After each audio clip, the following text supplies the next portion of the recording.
Welcome back to If I Knew You Better. I'm Brendan Davis, your host, and this week's guest is someone who I've been lucky to get to know over about the last 10 or so years, Raymond Ma. Raymond is an actor. He was born in Hong Kong, China, but he ended up moving with his family to Hawaii when he was in high school, and he tells a pretty funny story about that.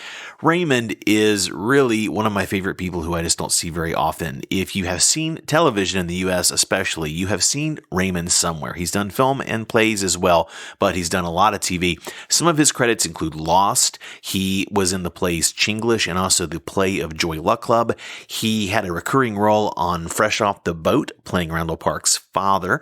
And back in the day, Raymond had a really cool arc on my favorite TV show ever that deals with entertainment, that is, Studio 60 on the Sunset Strip, which was this one-season series from Aaron Sorkin and Tommy Schlamme, who directed and was the other executive producer.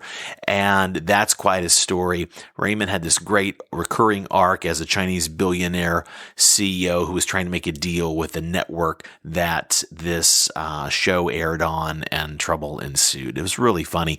So I think what struck me as I listened back to the interview and kind of made just, a couple of notes here, whether it's on TV with this often really hilariously deadpan persona or just sitting down and chatting with him, Raymond totally cracks me up. And speaking of funny, I have this list. I asked him what else has happened since we recorded this. We did this back in an Airbnb that I was in Los Angeles about a month and a half ago. And it's pretty echoey. Last week's show was also there. Next week's show was recorded there. So that's why the sound quality is so different from, what you hear right now. I'm in my studio here in Beijing, which is very quiet. I'm on a different microphone. But it sounds good, so it should be fun to listen to, but it's just a different environment. And while we were there, though, the reason I'm mentioning this, every time there's a laugh, it really kind of echoes, and it just reminded me how fun this was. But it's been so much time has passed. It's been about 6 weeks or so. And so I messaged Raymond yesterday saying, hey, what have you been working on? Because I've been seeing him posting some stuff on social media.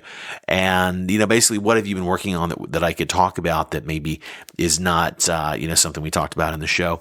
And so his current projects, speaking of funny, have him working with some of the other funniest people in the world. He's in this movie called Always Be My Maybe with Ali Wong and also Randall Park.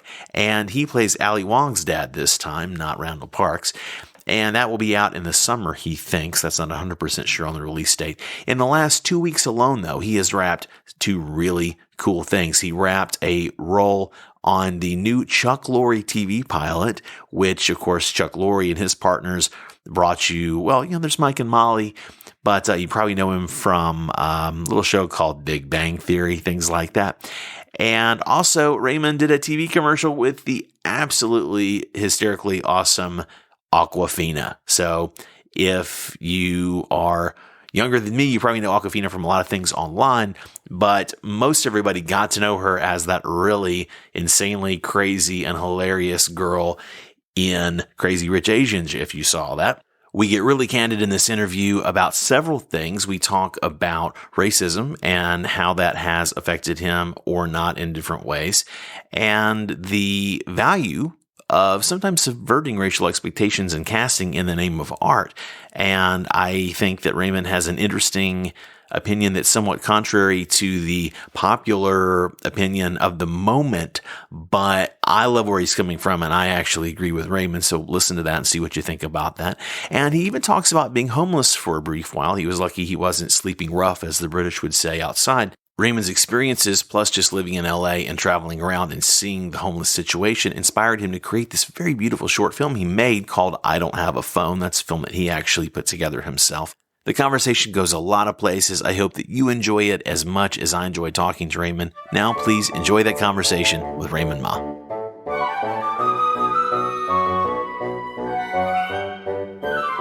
All right. Well, Raymond Ma, thanks for being here today. Hey, thank you. I'm happy to be here, Brendan. I'm really excited to sit and talk with you like this. How do you introduce yourself to people who you would like to know better? Well, I'll just tell them, hi, I'm Raymond Ma, and I'm an actor. Very nice. Period. Awesome.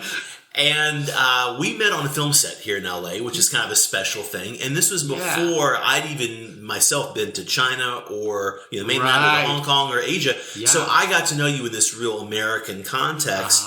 What or where do you consider your roots to be? And how did where you come from get you on this path that you're on today?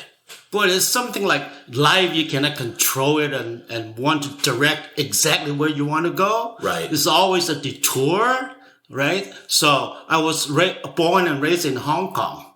So when I was growing up, like maybe 6, 7 years old, understand and go to movies and I watch Three Stooges, the rest goes. Okay. So I enjoyed it so much. It's so funny. And then, but sometimes in other shows, like it can make you cry and make you happy. So that's what I want to do. I want to make people happy, So let them enjoy their life or that moment. That's why I start liking acting. Mm-hmm. Yeah. Did you have a chance to do a lot of acting as a boy when you were really kind of young? No. Well, I remember when I was in first grade. And then like a year-end celebration, each class has to represent, do something, right, for entertainment, right, for the class. So I remember that I was one of the kids in the one number dance. It's like we were doing the American Indian dance. Okay. Yeah, like who.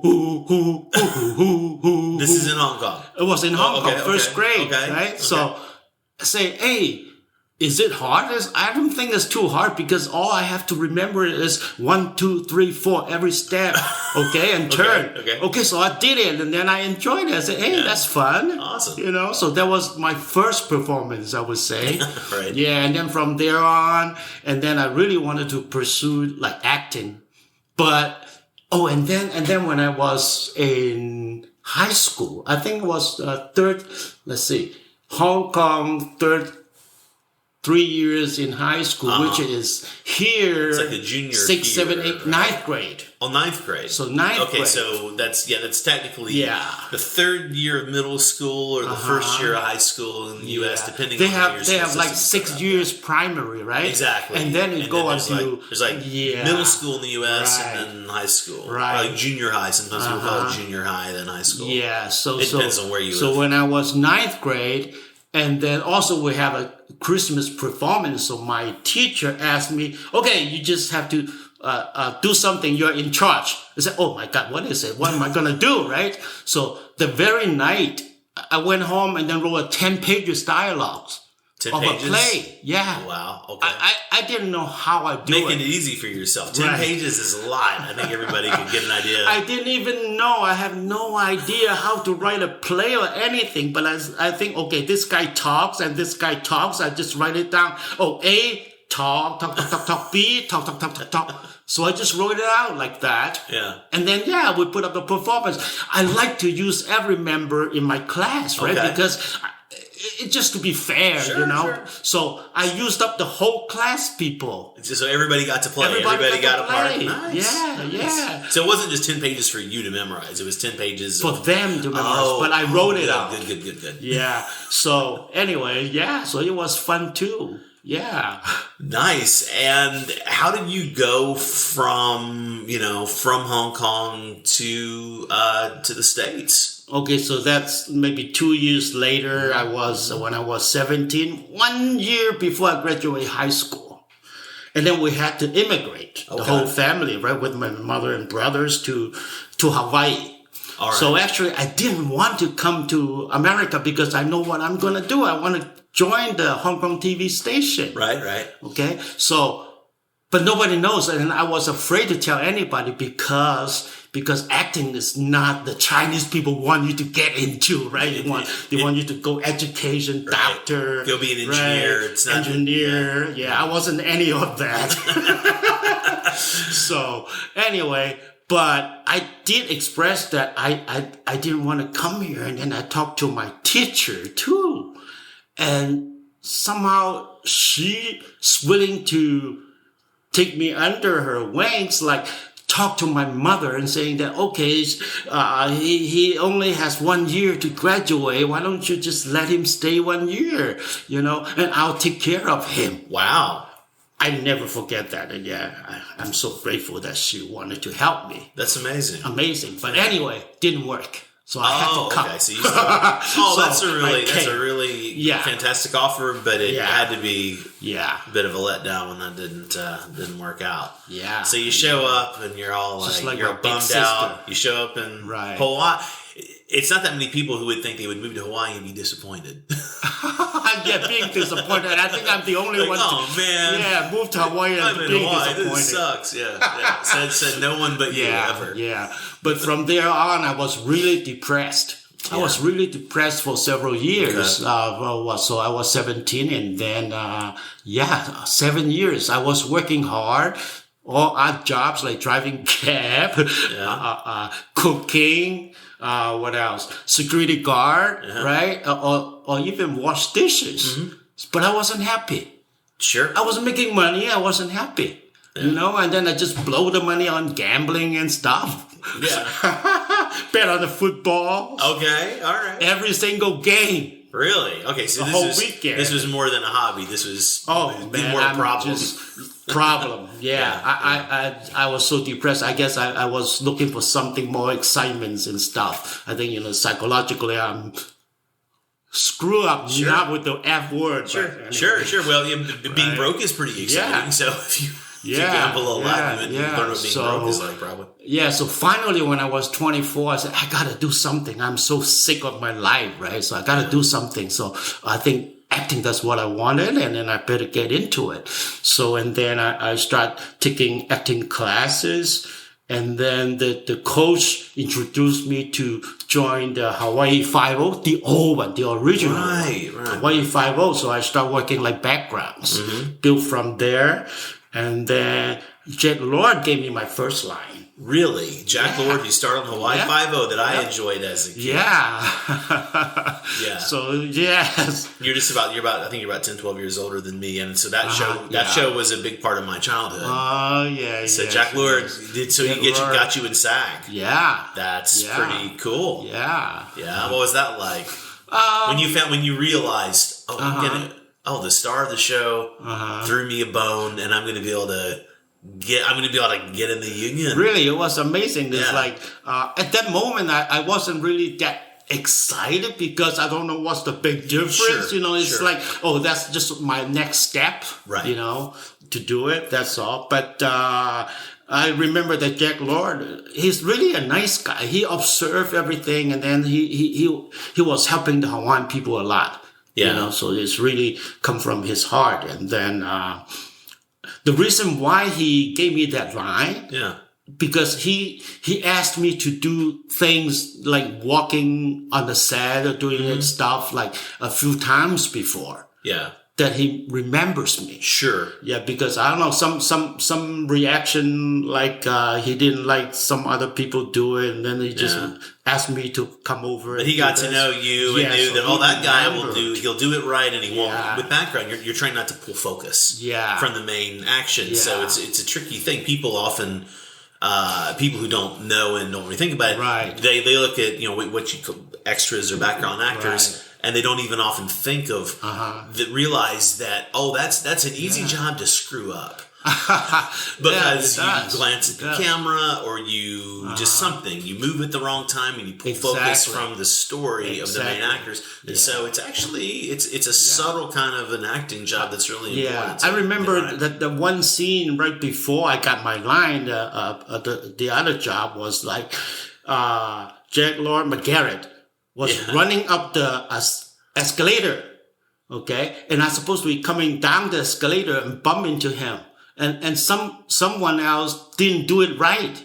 So he called me and do it. So I think that was before he gave me my line. Yeah, so I think he remembered that. So he gave you nowadays we would say that was a stunt bump because you were running. Really? You're running and you're supposed to like brush past the star. But I didn't get a stunt pay. Well, It's okay. Hey, you got it in the union. So. Right. So I want to say is that when you work on something, any project, not just acting, but any project, anything you do, you just have to do it wholeheartedly. Right. You never know where you're going to go from there and who's watching you. Totally. You just concentrate. There's no small job or big job. Whatever you do, you just have to do it right. I've had this experience. I've been in the position when I've been hiring for something that I've been able to use that too, where you observe somebody who's really dedicated and they're not even saying, give me attention. Right. But they're just, you can see that person is doing the best they can. It's like, I bet she would be perfect for this, or I bet he would be reliable. Or I'll remember him. Exactly. If I get a chance to hire him, right? I've been the beneficiary of that a few times too, or even just met somebody in the context and then met him in a different context, and for some reason I made a good impression, although we didn't even have a direct. Right. But yeah, they somehow remembered some earlier interaction or something. Yeah. So, I mean, you've done a lot of stuff. So let me just say, different people are going to recognize you from different things. We'll put links in the show notes that people, and we'll talk about some of your stuff as we go through here. But, for me, I mean, I loved you. We've talked about this, but I love the character you played, this really funny arc on this, my favorite show that lasted one season, which was Studio 60 on the Sunset Strip with Aaron Sorkin. And so, you were familiar to me when you first popped up on this film that I got to visit that one of my old film students was shooting. So, I looked you up and then realized, I've seen this guy in everything, right? Because it all kind of came together. But what did you consider to be your first kind of real success? I mean, Hawaii Five-O gives you a foot in the door, and there's probably some great stuff between there and whatever your next big level was. But what was sort of your arc to where you're sort of feeling like, this is really... You probably didn't think that you had a career when you first, like you said, the Hawaii Five-O thing, it's important in retrospect, but at the moment you're just like, okay, it wasn't...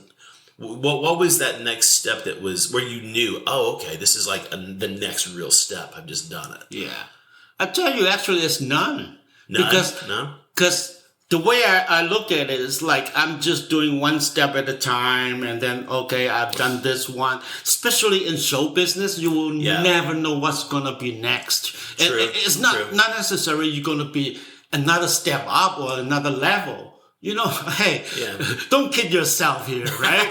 You might be doing one big thing, and then the next thing, you'll never see yourself again in 10 years. I'm trying to feed the narrative. Yeah, of there fantasy. you go. I'm aware of the reality. I'm too well aware of the reality. Yeah. Well, but yeah, what are some of the things that you started to do? What are things that now you can... Yeah, actors hate that question. What do I know you from? Oh God, please. Yeah. But actually, there are, depending on who you're talking to, there are probably a dozen different things people would know you from. What are some of the things that stand out, kind of on the resume?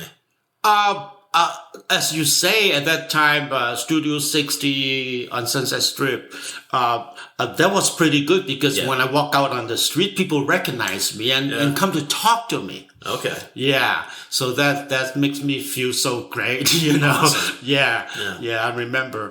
And then, because that was the biggest show of the year at that time. They thought that was going to be a huge, huge hit. And I love it. I used to show some of the episodes in film school when I was teaching. I would show different things for different reasons. And really well done show, and just, very expensive show to make. And because Aaron Sorkin, he's a great writer, he can write something, 200 things happening at the same time. Right. It's it's so busy that you have to pay attention, Exactly. And like telling your wife, don't bother me, don't talk to me, okay? I'm watching. Exactly. That kind of... Well, there's always a lot of foreground and background simultaneously in his scenes. And a lot of scenes... Yeah. I mean, there were plenty of scenes where you or your character or that storyline was the main point. Right. And then there were other scenes where you and the girl who played your daughter, briefly, but where you would be in the room and you're having a conversation with her. This even Yeah. sometimes it's like the secondary line,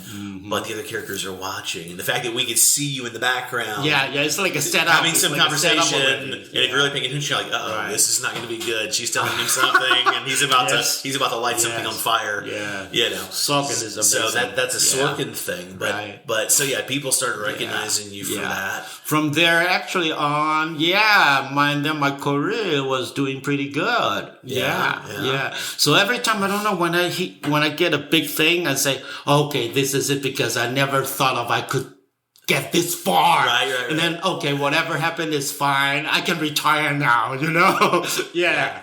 Every time I tell myself that, it's like, okay, I can retire now. I already got that done, Nice, check. Yeah. And then the universe tells you you're not done yet. Yeah, then until next thing comes over, right? Yeah. So it was, amazing. Well, where was Chinglish in all of this? Because that's something that some people might have seen you in. Yeah, Chinglish was back in 2011. Yeah. Yeah, and the Sorkin show was 2006. 2006 or 8. Yeah, at that time. And then, of course, I did a lot of guest starring roles. I remember one, too, I did on Lost. Yeah. Went to Hawaii. It was great. Back to my home. This time you're happy to go to Hawaii. Right. It was, You had a whole different perspective on that, didn't you? And by the way, from Lost, I play a Filipino doctor. Was that for delivering a baby? Okay. Yeah, in the show. And I still have fan mails. Amazing. Really? From that, Lost had a passionate fan base. If the 10% of Lost fan base watched Studio 60, that show would still be on the air. Yeah, they sent me the picture of the show of me, and then tell me autograph it and send it back to them. That was nice. Yeah. So, and then to Chinglish. So actually, a year before Chinglish, I was doing a Joy Luck Club tour. It's a play. Right. So, but I haven't done play since I was in Hawaii in college, when I was attending University of Hawaii. So it was like maybe 25 years away. Wow. So far. So I never got a chance to do a play. So, at the same time, and then I got Joy Luck Club and then Chinglish. But, Chinglish is a big thing. David Henry Wong is a Grammy Emmy Award winner, right? Exactly. And the playwright is great, So I said, I'll get this chance to do the play. And how between those two plays, how long were you touring? Okay, Joy Luck Club, we've been touring like 2011, 12, up to 14. Nationally, all the, going through like Seattle, New Mexico, Texas, Right. Even Toronto, all over.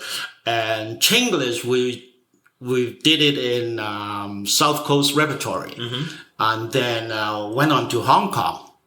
But and then the show was like all sold out, every single show. Wow! So it was amazing. Yeah, that'd be incredible. Yeah. And, and I missed the stage so much. I haven't done that for 25 years. And then I came back and done those 2 shows. It's like, hey, I'm addicted to it now. I want to do more, right? Yeah. And then just most recently, like a year and a half ago, someone offered me to do another show in New York, off Broadway. Yeah. But hey, New York, who doesn't want to go there, right? Yeah. And I don't even have to audition, right? They offered it to you. Yeah, they offered me. Yeah. And then my agent said, hey, it's pilot season. Don't do so it. You didn't go because they wanted you to stay here. Oh, man. I said, all right, I'm not going to go. Oh, that's And then it turned out to be, actually, it's a good thing. Okay. Yeah. So have you gotten some good stuff during pilot season? I got a feature film with Ali Wong, Randall Park from Fresh Off the Boat. Right, which you recur on Fresh Off the Boat as Randall Park's dad. And so are you his dad in the film too? No, this time I am the dad of the girlfriend, Ali Wong. Oh. So Ali Wong is a great stand-up comedian. Love right? her. Have you shot it already, or is it coming out? We've done it already. Okay. It may be coming out this summer, maybe May. I cannot say. Sure. But, and that was great. So I got that job. Wow. What's that one called? It's called Always Be My Maybe. Okay. and It's a rom-com too. And so it's Ali Wong and Parker, the couple that are trying to get together, and they have issues, no doubt. Yeah. To make it funny. There are so many talented comedians in the show. It's all good. Oh, it's got to be an awesome cast with that group of people. So it worked out great because you got a cool feature. Yeah. So you had to reluctantly not do the theater gig. But what? Let me ask you this. You made a film. We have connected several times. There's been several periods where we met up, and one of those periods where we saw each other several times was a series of film festivals and film events with Asian or Asian American cinema. Because I was there with Elaine Shah, who had Metamorphosis that I helped produce, and you had your film I Don't Have a Phone.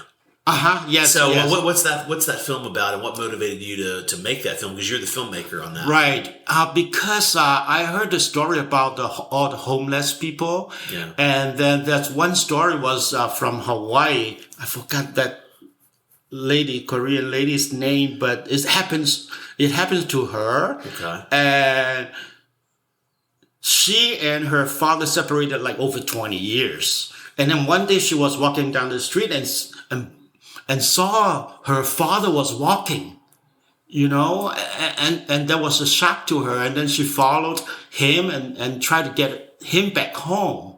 But it took like 2 years, before he was willing to come back home. So I thought that was a very touching story. So that inspires me to write a short film. I wrote it like 20 pages film, right? Yeah. It ended up like 40 minutes, 40 pages. Wow. Okay. Because because we have about over 60,000 homeless people in LA. Yeah, it's pretty amazing. And in Hawaii too.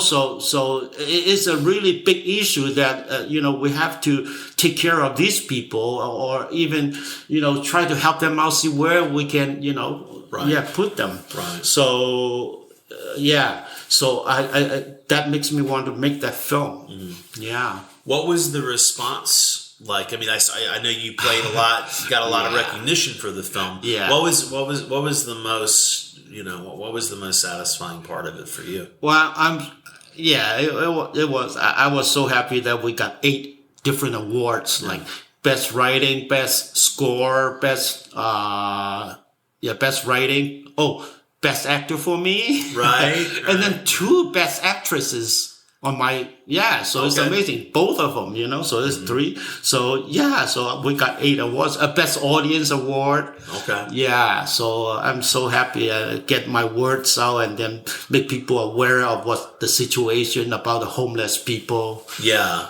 Yeah. What sort of made you look at that? Besides the fact, you can't not see it. And, as you said, both your first U.S. home and now your current U.S. home, it's just a rampant problem. But what was it that sparked you to? Again, you came across this true story, and is that just it touched your brain and your heart, and you thought, I have to somehow address this? Was that what motivated you, or how did you connect to it yourself? Or did you think there, but for the grace of God to go, I think a lot of us have that moment sometimes. I guess it's all different moments that add up to that. Because, of course, every day when you drive down LA and especially downtown area, you see all the homeless people there. And it's not nice for the guest from other country to come over and see, hey, what's going on here in LA, right? And all that, too. And actually, at the bottom of my heart, I think I was one time like homeless almost. I would say, actually, I qualified for as homeless. Okay. Because I had no home, no place to live because, I was a struggling actor, no money, right?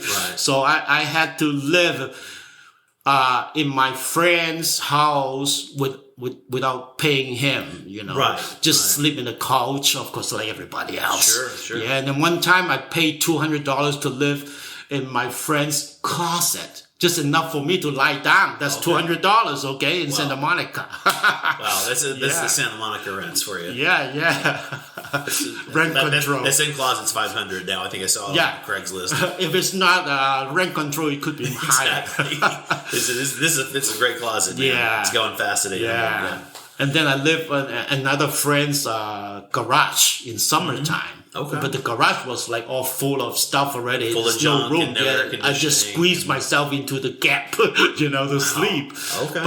But man, summertime, it's like 100 degrees. Yeah. Especially the garage is really hot. No airflow in there. Exactly. So up. During the day, I cannot go back in. I just had to find a park and somewhere to hide myself, right? Yeah. And then at night, the heat's still there. Sure. So you cannot get back in until 3 a.m., 4 a.m. It's like, that was my life. How long was that period for you? It was like about 3 months or so. Okay. Yeah. I don't know how I got out of that situation. Well, I won't make this about me, but I mean, I've had my moments of I relate to that, my own version of that really well, and part of this business up and down. I mean, one of my mentors and friends is a producer named Barry Berg, and I'm paraphrasing and crediting him. He might think I don't remember saying that. He probably would, but he said something once. I had him speak to a group of students at a Q&A thing at Warner Brothers that I hosted for my old school where I taught, and he said he was prompted to say, "It's easier to get rich producing than it is to earn a living." And it's not easy to get rich, but I agree. I relate to that, and so I've been trying to prove that wrong to overcome it all this time, but it's totally cyclical. And with acting, it's like even when you do well, it's like you might make what's just objectively, wow, that's a great rate for a day or a week or whatever. But then when it's over, how much time before and after that did you not work? Exactly. Or you look for the next thing, and so that seemingly really great rate is like, okay, spread that out over the 6 months or where the duration is. It's more people struggle. Writers, actors, directors, producers.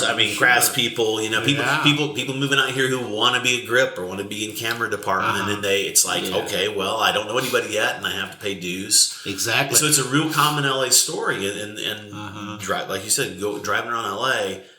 I mean, you see people that one of the strangest things. This is not apropos of you. Again, you prompt me. Sometimes I'll have a weird thought that's not even connected to you. But driving around LA, you see folks and, homeless or a mix of every kind of person. People with mental problems or people that just got a really bad luck and, all these things in between.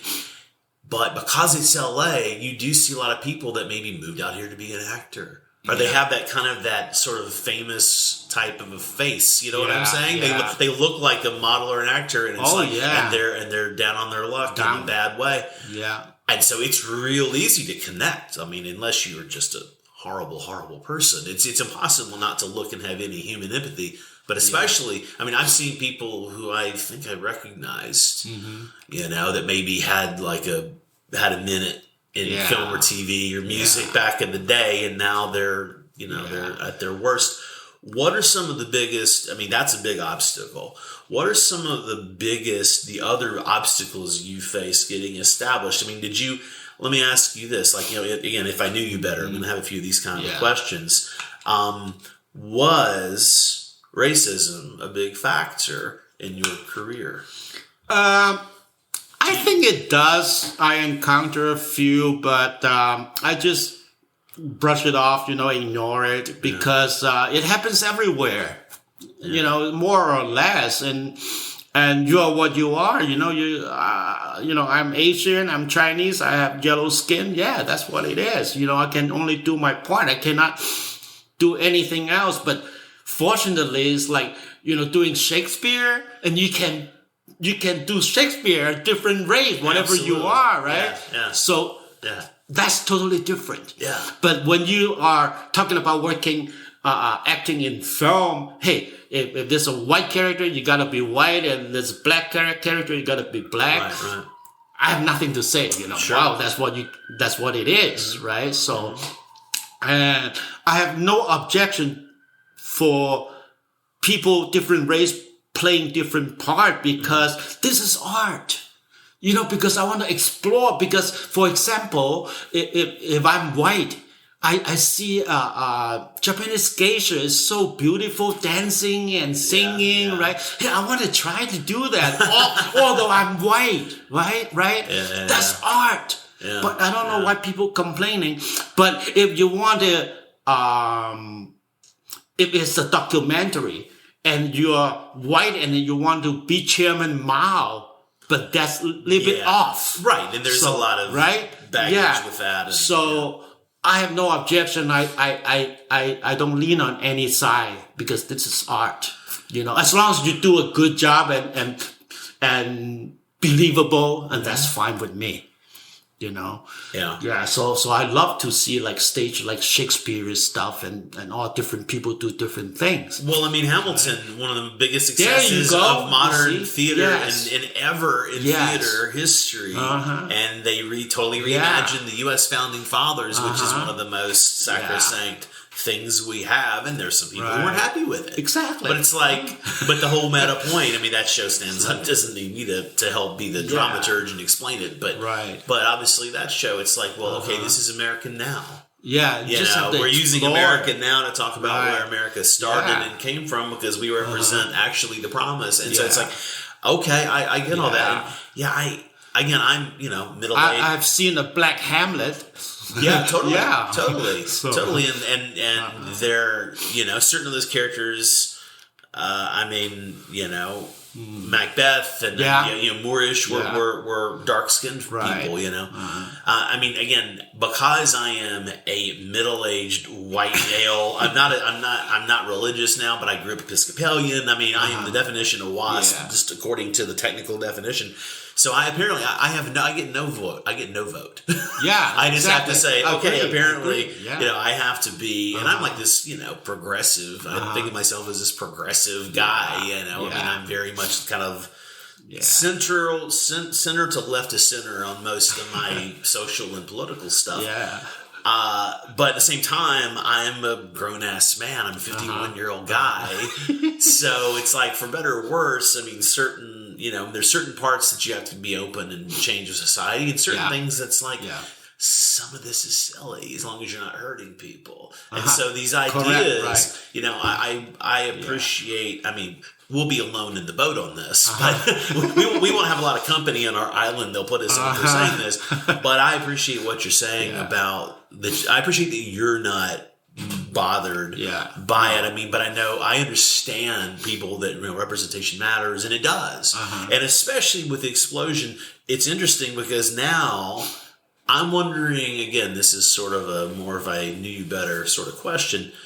Are you experiencing any of, I don't think anybody's called the Asian Renaissance, but as the world becomes more accepting, the Western world is becoming more accepting of Asian culture, and there's more blending. Are you experiencing this at all? Do you see positive, negative? Do you even see the needle moving to you? It is. Is this you didn't realize Jack Lord got me a line? Okay. It's at the moment, it's okay, To me, actually, for a little while, I felt a little bit overwhelming. It's wow, we have a whole, what do you call it, was the whole swarm coming in, a warm embrace. What do you call that? Something, not the bees. What is it? The like a swarm of what do you call opportunities or what do you call that? Butterflies attacking the cornfield. What's that? Oh, locusts.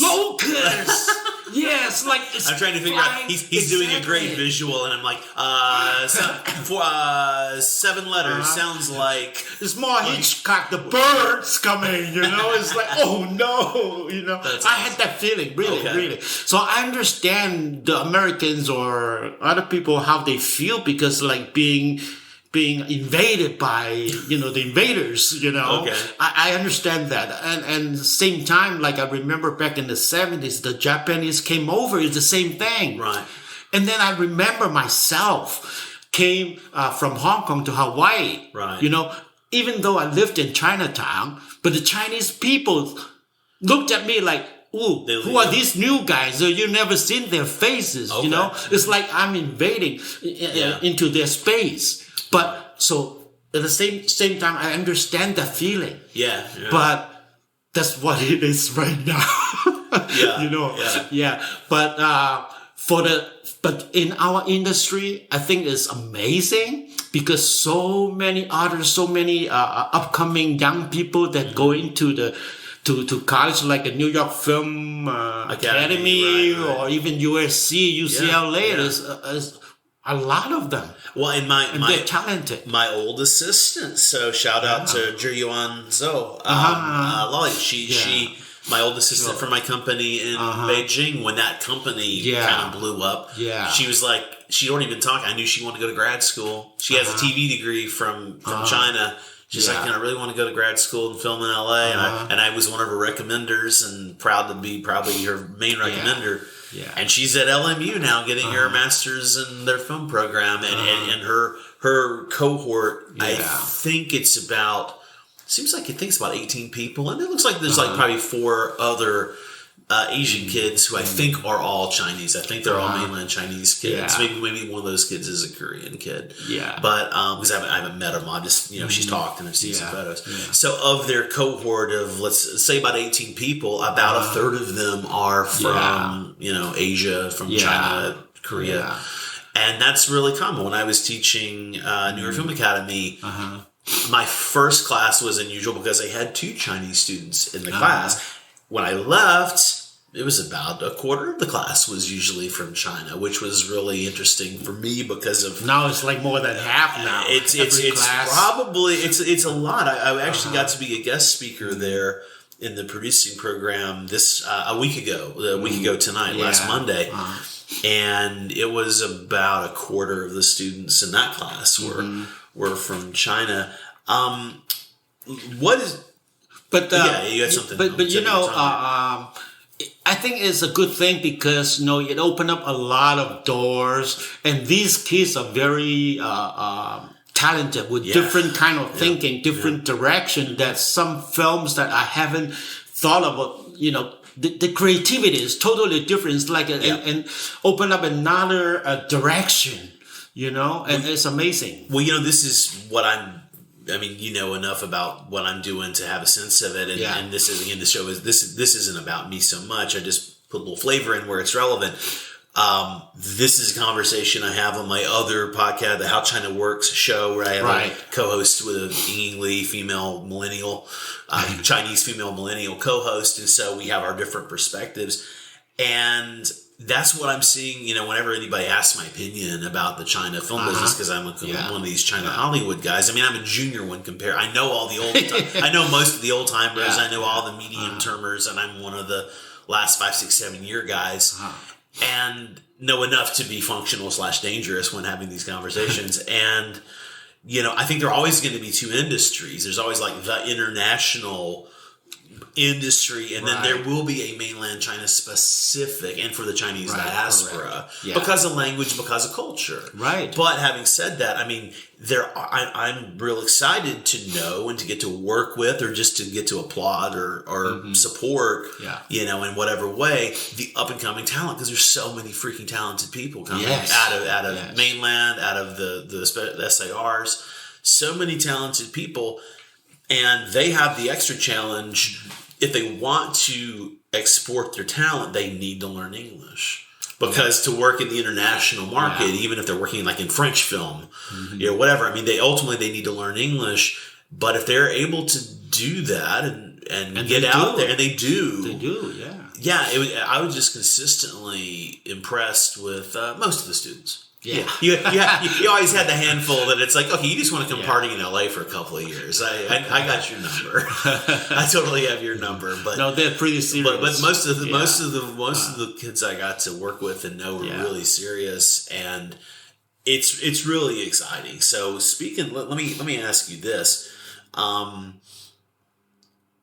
You are, this is the real personal. It's a nice bright sunny day, and I'm asking you like this late night thoughtful conversation, like as if we were having the scotch and having a real heart to heart. You are, to put it in plain language, an older dad.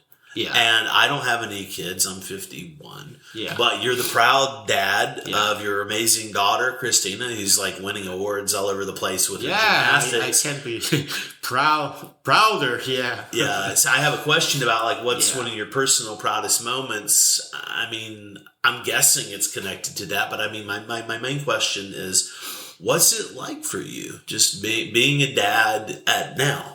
You know, when did you? Can I ask when did you have? When did Christina come into your life? Well, Christina was born 2004. Now she's 14, so I was like 51 already. It's the same age as me. See, this is what I'm asking. I don't have any plans. Yeah. Right now, my girlfriend's listening to this going, "What are you talking? Oh my god!" No, because I was a struggling actor. That's why it takes so long.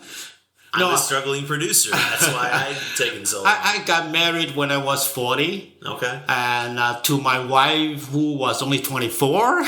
Wow. But it took us 10 years to get a baby because she had, my wife had a hard time to, conceive. So actually, Christina was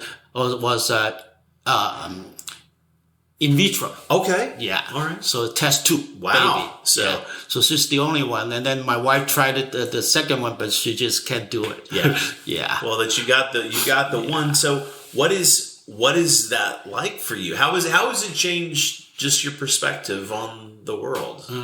Well, I don't know, because you know what? Because all my life is that I just have to live and move on to the next step and the next step. I don't really foresee any bright things in the future. I'm so dark. Wow. But anyway, yeah, it's like I'm a very on the ground. I don't know. It's like I move step by step. So so I'm not that excited, but in a way, it's like life change is so different. It's like now I'm a dad and I have a kid, and I have to do my duty. Right. So, whatever it does. So that's why I always, like, my wife asked me, how much you love your daughter? I said, no, I'm just doing my job. That's what I say. I always saying like, okay, this is my job because, I have to feed her. I have to take her to school. I have to buy her things. But that's a father's job. Yeah. So that's all, So it's so funny. Like, I don't know about people talking about the man, they don't express their love and stuff. I think, we have another way to do it. I think I'm just doing my duty. Right. If you consider that's love, that's great.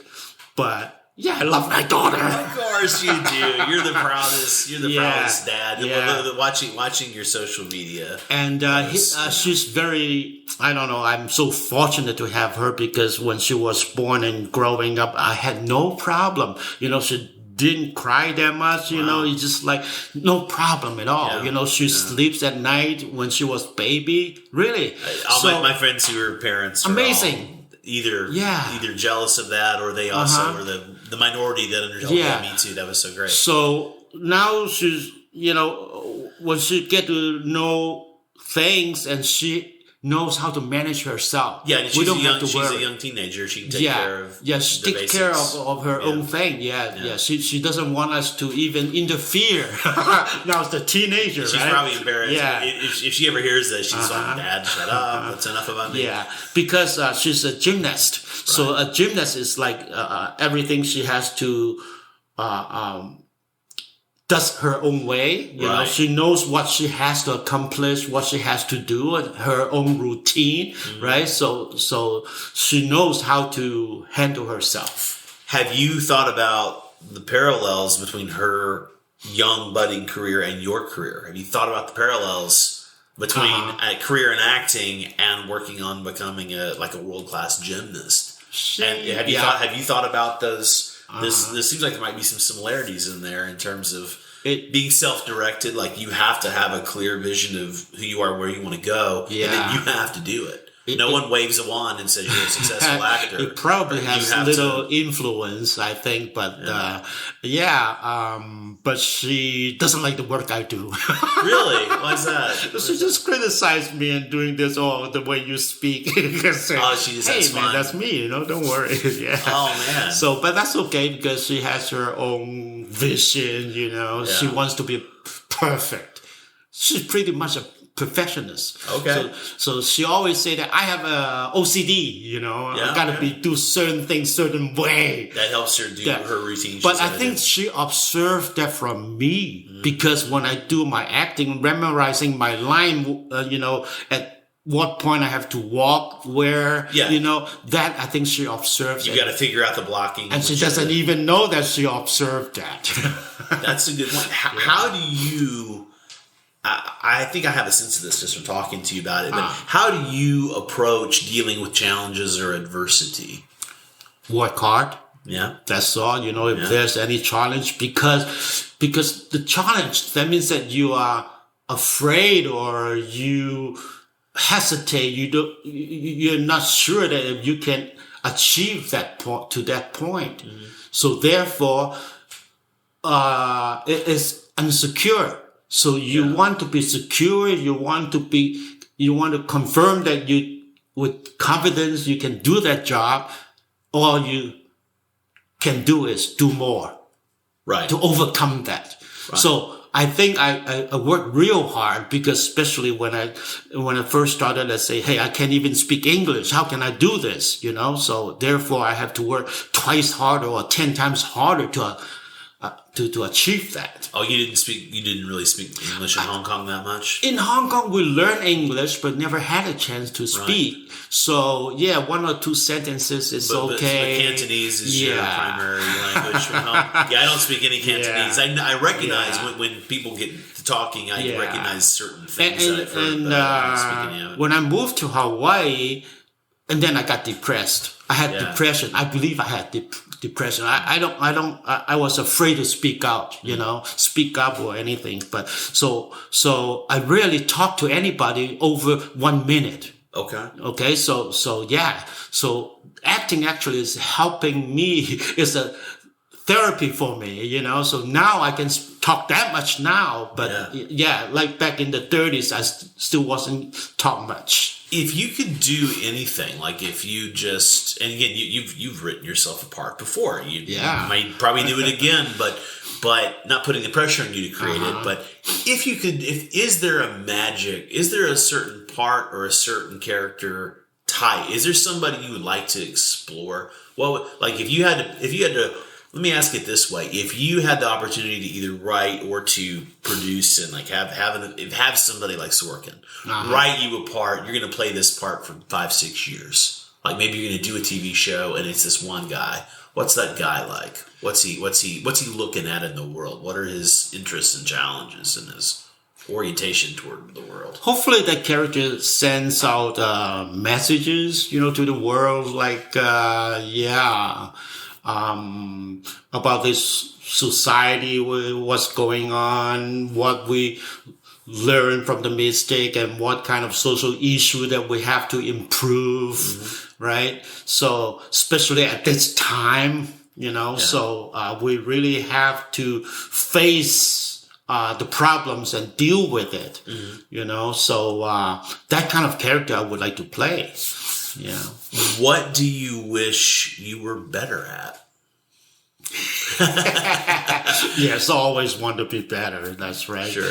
I'm a pretty content person. Right now, it's like I'm so happy where I'm at and what I already accomplished because it's already more than I was looking for. So I'm happy. But I want to look for something else, just keep doing more. Yeah. Last question. Who or what do you most credit for helping equip you for success? Myself. Yeah. Good answer, man. It's not being selfish because, No, be a good observer. You know, you just observe all around you, what's happening in the world, what it is, and try to understand the whole society, what's happening, and then, and get some insight from that. Right? So, So actually, anyone I've talked to, they all my examples. You know, so just try to learn from people. Yeah, even the bad one, the murderer, whatever, you know, the good people, you learn from them. Raymond Ma, thanks, man. Thank you. Thank you for having me. Pleasure to be had. Thank you. Thank you, sir. All right, that's the show this week. Don't forget you can find out more about this podcast or my other two podcasts by visiting crazyinagoodway.com. I will say, and I want to plug this really fast, How China Works has a couple of awesome guests coming up in the next few weeks. Please check that show out if you have not done that yet. And I'm going to be rebooting Big Fish in the Middle Kingdom, at least while I'm back in China, with some occasional shows. I have a couple things planned. That will be a lot of fun. Check it out next week. There will be 3 podcasts coming at you next week from different corners of the world that have my name on them. Thank you again, and I will see you then.